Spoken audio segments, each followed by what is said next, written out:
એમ અત્યારે વિશ્વ હિન્દુ પરિષદ મારફતે સંઘ મારફતે આપણને ખબર પડી છે છેલ્લા 25, 30, 40 વર્ષથી કે આપણે ઘટતા જઈએ છીએ, આપણામાં વિભાજન છે, ખ્રિસ્તીઓની સંખ્યા વધતી જાય છે, વસ્તી વધતી જાય છે.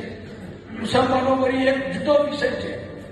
ખ્રિસ્તીના મુસલમાનના વિષયને બહુ સીધો સંપર્ક કરવાની, જોડવાની બહુ જરૂર નથી. બે અલગ વિષયો છે. એક આતંકવાદીઓનો પક્ષધર છે, દેશદ્રોહીઓનો પક્ષધર છે, હિંસક લોકોનો પક્ષધર છે, અને એક ફોસલાઈ હાથ ફેરવી પટાઈ અને ધર્માંતર કરાવનારા લોકો છે. બેનું લક્ષ્ય તો એક જ છે કે હિન્દુઓ ઓછા કરવા, હિન્દુ ધર્મ ઉપર આપણે વર્ચસ્વ જમાવવું.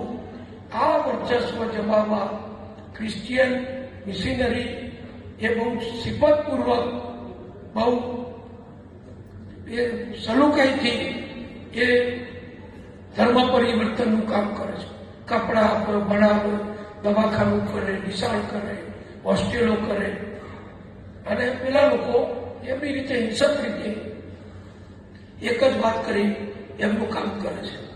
એટલે આ બે પરિબળો સામે લડવાનું છે, પણ બે પરિબળો સામે લડવાની સ્ટ્રેટેજી મારી દ્રષ્ટિઓ, હું બહુ મોટો અભ્યાસ ચિંતક નથી, પણ સામાન્ય બુદ્ધિથી કહું છું કે બેની સામે લડવાની આપણી સ્ટ્રેટેજી જુદી જુદી